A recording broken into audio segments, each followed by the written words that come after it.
अस्सलाम वालेकुम। आज हम क्लास 9 बायो का यूनिट 3 अलजेब्रिक एक्सप्रेशन और फॉर्मूले का ये एग्जाम्पल करेंगे। तो चलें स्टार्ट करते हैं। यहाँ पहला क्वेश्चन देखें, यहाँ पे reduce the following rational expression to the lowest form में। ठीक है, यहाँ पे पहला क्वेश्चन है। ठीक है, अब हमने क्या किया है कि ये जो क्वेश्चन हमारा एक्स स्क्वायर माइनस एक्स, हमारा पहला क्वेश्चन है एक्स स्क्वायर माइनस एक्स। ठीक है, इसका में हम क्या करेंगे, यहाँ पर क्या हो रहा है, यहाँ पर हम इन दोनों में हमने कॉमन निकाला है। तो इन दोनों में कॉमन क्या चीज़ है, एक्स कॉमन है, तो हमने एक्स को बाहर रखा है। फिर जब हम एक्स कॉमन यहाँ से एक निकाल लेंगे तो यहाँ पे सिंगल एक्स बच जाएगा और यहाँ पे क्या बच जाएगा, -1। ठीक है, अब यहाँ पे क्या हुआ है, मिडिल टर्म ब्रेक हुई है। मिडिल टर्म ब्रेक करने का तरीका मैंने आपको बताया हुआ है।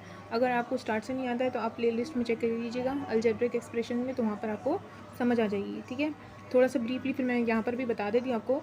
ये माइनस और प्लस में जब होता है तो बीच की जो मिडिल टर्म ब्रेक होती है तो वो दोनों भी माइनस में ही जाएंगी। ठीक है, हमारे पास यहाँ पे फैक्टर क्या है, 6 है। हम ऐसे दो फैक्टर्स लेंगे जिनको 2 दफ़ा अगर हम माइनस करें तो हमारा आंसर क्या है, 5 ही आए। जिस तरह से 3 2 टाइम्स 6 होता है और -3 और -2 को अगर आप प्लस करोगे तो क्या आएगा, -5 ही आएगा। ठीक है, तो यहाँ पे ये -3x और -2x हमने लिया है। ठीक है, अगर इन दोनों को मल्टीप्लाई कर रहे हैं हम 3 और 2 को तो ये 6 ही बन रहा है। फैक्टर्स हमें इसके लेने हैं। ठीक है, लेकिन उनकी ऐसी अरेंजमेंट करनी है कि हमारी मिडिल टर्म जो ये सेंटर वाली टर्म है उसके बराबर ये हो जाए। ठीक है, अब यहाँ पे क्या है, नीचे यहाँ पे 2x लिखा है और यहाँ पे भी हमने मिडिल टर्म ब्रेक की है। ठीक है, यहाँ पे माइनस और प्लस है तो अगेन इसके भी दोनों जो बीच के जो मिडिल टर्म होंगी वो दोनों माइनस माइनस में जाएंगी। ठीक है, यहाँ पे हमने 2 के फैक्टर्स लेने, तो 2 का क्या होगा, 2 के फैक्टर्स आप लोगे तो 2 1 टाइम्स 2 हो जाएगा। ठीक है, और 2 और 1 को आप माइनस में रखोगे तो वो -3x बन जाएगा। 2 और 1 को आपने माइनस में रखा है तो -2x -1x इसके बराबर हो गया -3x के, तो ये बराबर हो गया। मिडिल टर्म ब्रेक हमने बिल्कुल करेक्टली कर दिया यहाँ पर। ठीक है, अब जब हम मिडिल टर्म ब्रेक कर देते हैं तो इस स्टेप में देखें, अच्छा यहाँ पे जो है ना साथ साथ यहाँ पे भी चल रहा है, तो ये x और यहाँ पे x कैंसिल हो गया। ठीक है, तो यहाँ पे हमारे पास आ गया x -1 और नीचे क्या बच गया, हमारे पास 2 बच गया। ठीक है, अब यहाँ पर हमने क्या करना है, यहाँ ऊपर जो हमने मिडिल टर्म ब्रेक की थी इन दोनों पोर्शंस की, तो यहाँ पे अब हमें कॉमन निकालना है। कॉमन हम जब निकालते हैं, जब 4 टर्म्स होती हैं हमारे पास, तो हम 2 कर निकालते हैं। ठीक है, तो पहले हम इन दोनों में कॉमन निकालेंगे, फिर हम इन दोनों में कॉमन निकालेंगे।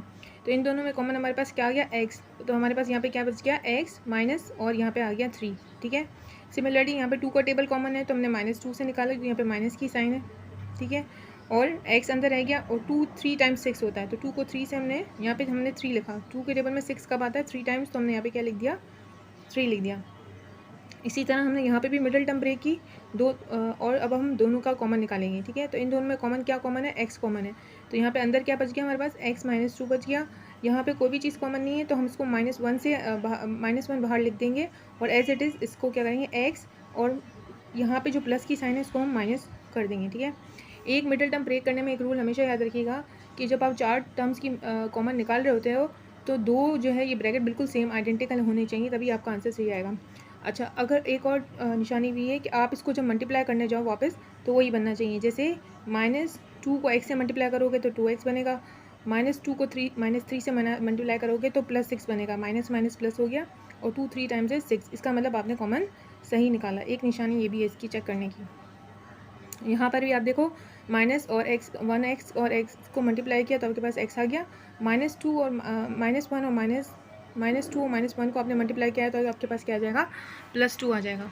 अब आपने कॉमन निकाल लिया है। ठीक है, तो अब आप क्या करोगे कि एक दफ़ा इसको लिखोगे, x -3 को सिंगल एक, ये दोनों 2 ब्रैकेट है, इनको एक ही दफ़ा आपने यहाँ पे लिखना है। ठीक है, और फिर इन दोनों को मिला के एक साथ यहाँ पे आप लिख दोगे। ठीक है, इसमें भी ये दोनों सिमिलर हैं तो इनको एक दफ़ा लिखोगे आप और फिर इन दोनों को मिला के एक साइड पे कर दोगे आप। ठीक है, इस तरीके से करेंगे हम। अब हम देखेंगे कैंसिल, कोई चीज़ कैंसिल तो नहीं हो रही, तो x -1 और यहाँ पे x -1 सिमिलर है तो ये कैंसिल हो गया हमारे पास। ये x -2 ये सिमिलर है तो ये कैंसिल हो गया हमारे पास। ठीक है, तो अब हमारे पास क्या आ जाएगा, x -3 और नीचे 2 बन जाएगा। ठीक है, अब जो है आप क्या करोगे इसको, बस ये आंसर हो जाएगा आपका, लोएस्ट टर्म में आपका आ गया आंसर। ठीक है, अब यहाँ पे आप देखें कि 5 है, x2 -4 दिया हुआ है, 3x + 6 और यहाँ पे x -3 आपको दिया हुआ है। ठीक है, इसको आप फॉर्मूले से ब्रेक करोगे जो है a² - b² = a + b और a - b। ठीक है, इस फॉर्मूले से आप इसको ब्रेक करेंगे और यहाँ पे आप क्या निकाल लोगे, कॉमन, यहाँ पे कॉमन निकल सकता है। अच्छा, कोई भी क्वेश्चन करने से पहले लोएस्ट टर्म में होता है, सबसे पहले आपने चेक करना है उसका कॉमन तो नहीं निकल रहा। कॉमन निकलने के बाद आप फॉर्मूले की ऑब्जर्वेशन करते हो कि कौन सा फॉर्मूला इसके ऊपर अप्लाई हो सकता है। दूसरी ऑब्जर्वेशन आपने ये करनी है, ठीक है। अब यहाँ पे क्या है, आपने यहाँ पे फॉर्मूला ऑब्जर्व कर लिया क्योंकि ये दोनों जो है वो क्या है, स्क्वायरिंग में चल रहे हैं, ठीक है। अब क्या करना है यहाँ पर, और यहाँ पे कॉमन निकलना है हमारे पास, ठीक है। तो यहाँ पे हमने कॉमन निकाल लिया, 3x+2 लिख लिया, ठीक है। यहाँ पे अभी हमने स्क्वायरिंग लगा दी है। अभी हम आगे जाके इसको खोलते हैं फॉर्मूले के अकॉर्डिंगली।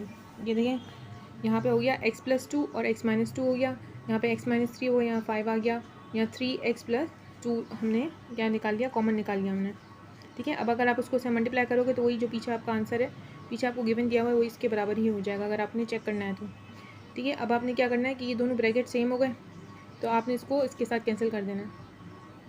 अब आपके पास ऊपर क्या बच गया, 5 यहाँ पे लिख दिया आपने, x-2 यहाँ पे लिख दिया, 3 यहाँ पे साइड पे कर दिया और उसको ब्रैकेट में लिख दिया x-3, ठीक है। तो आपका रिड्यूस लोवेस्ट टर्म आपके पास आ गई, लोवेस्ट टर्म में आपके पास क्वेश्चन आ गया, ठीक है। यहाँ पे भी देखें आप, यहाँ पे क्वेश्चन को देख के आप ऑब्जर्व कर लिया करो। देखो यहाँ पे फॉर्मूला अप्लाई होगा, ठीक है। तो देखिए यहाँ पे फॉर्मूला अप्लाई हुआ है इस तरफ, ठीक है। अब आपने क्या किया है, इन दोनों का आपने एलसीएम निकाला है। तो एलसीएम निकालने से आपके पास क्या आया, x-1 और x-1 और x+1, ठीक है। एलसीएम आप किस तरह निकालोगे, ये आपके पास है x+1, ये रहा, ठीक है। अब फिर है आपके पास x-1 और फिर आपके पास अगेन क्या है, x+1, ठीक है। तो आप पहले x+1 लिखोगे यहाँ पे, तो इससे ये ख़त्म हो जाएंगे दोनों x+1, और x-1 एज इट इज़ आ जाएगा आपके पास, ठीक है। फिर आप x-1 से करोगे तो ये सारे ख़त्म हो जाएंगे जिस तरह हम एलसीएम में करते हैं। तो हमारे पास दो क्या आ गए, हमारे पास x+1 आ गया और x-1 आ गया, इसलिए यहाँ पे इन्होंने एलसीएम लिखा है x+1 और x-1 लिखा हुआ है, ठीक है। अब यहाँ पे x+1 और x+1 सेम है ना, तो 3 से ये जो 3 है इससे हम इस वाले को मल्टीप्लाई करेंगे, ठीक है। तो यहाँ पे इसीलिए x-1 लिखा हुआ है। अच्छा, अब यहाँ पे ये दोनों सिमिलर है, नीचे जो दो ब्रैकेट दिए में इसके 4x के डिनोमिनेटर से मैच करते हैं, तो ये completely as it is 4x आ जाएगा क्योंकि इसके ऊपर अप्लाई नहीं होगा, मल्टीप्लिकेशन का कोई प्रोसेस नहीं होगा, ठीक है। अब 3 को हमने x से मल्टीप्लाई किया तो हमारे पास 3x आ गया, 3 को हमने 1 से मल्टीप्लाई किया तो हमारे पास 3 आया, और यहाँ पे आ गया हमारे पास 4x। अच्छा, ये आपको एलसीएम वगैरह समझ में नहीं आ रहा है तो आप जो है एलसीएम का या जो मेरा वो है प्लेलिस्ट, उसमें आप जाके चेक कर सकते हैं। तो आपको एलसीएम निकालने का तरीका और ये सब आपको वहाँ पे बताया गया है, तो आपको डिटेल में समझ में आ जाएगा कि किस तरीके से हम करते हैं इसको, ठीक है। अब यहाँ पे पूरा खोलना है, इससे जो है ना वो पूरा चैप्टर खुल जाएगा। इट्स बेटर कि आप जो है प्लेलिस्ट में इसको चेक कर लें एलसीएम वाले चैप्टर के अंदर, अगर आपको नहीं आ रहा। अच्छा, अब क्या है यहाँ पे 3 को x से मल्टीप्लाई किया तो 3 आया, 3 को 1 से मल्टीप्लाई किया तो हमारे पास 3 आ गया, 4x हमारे पास एज इट इज़ आ गया। ये दोनों हमने देख लिया कि यहाँ पे क्या है, 3x और 4x हमारे पास क्या है, ये दोनों ऐड हो सकते हैं हमारे पास, तो हमने इनको ऐड कर लिया, हमारे पास 7x आ गया, -3 हमने एज इट इज़ लिख दिया, ठीक है। फिर यहाँ पे ऐसे ही आ गया। अच्छा, ये दोनों अब किसके बराबर है, तो उसको हमने जो है वापस समेट लिया।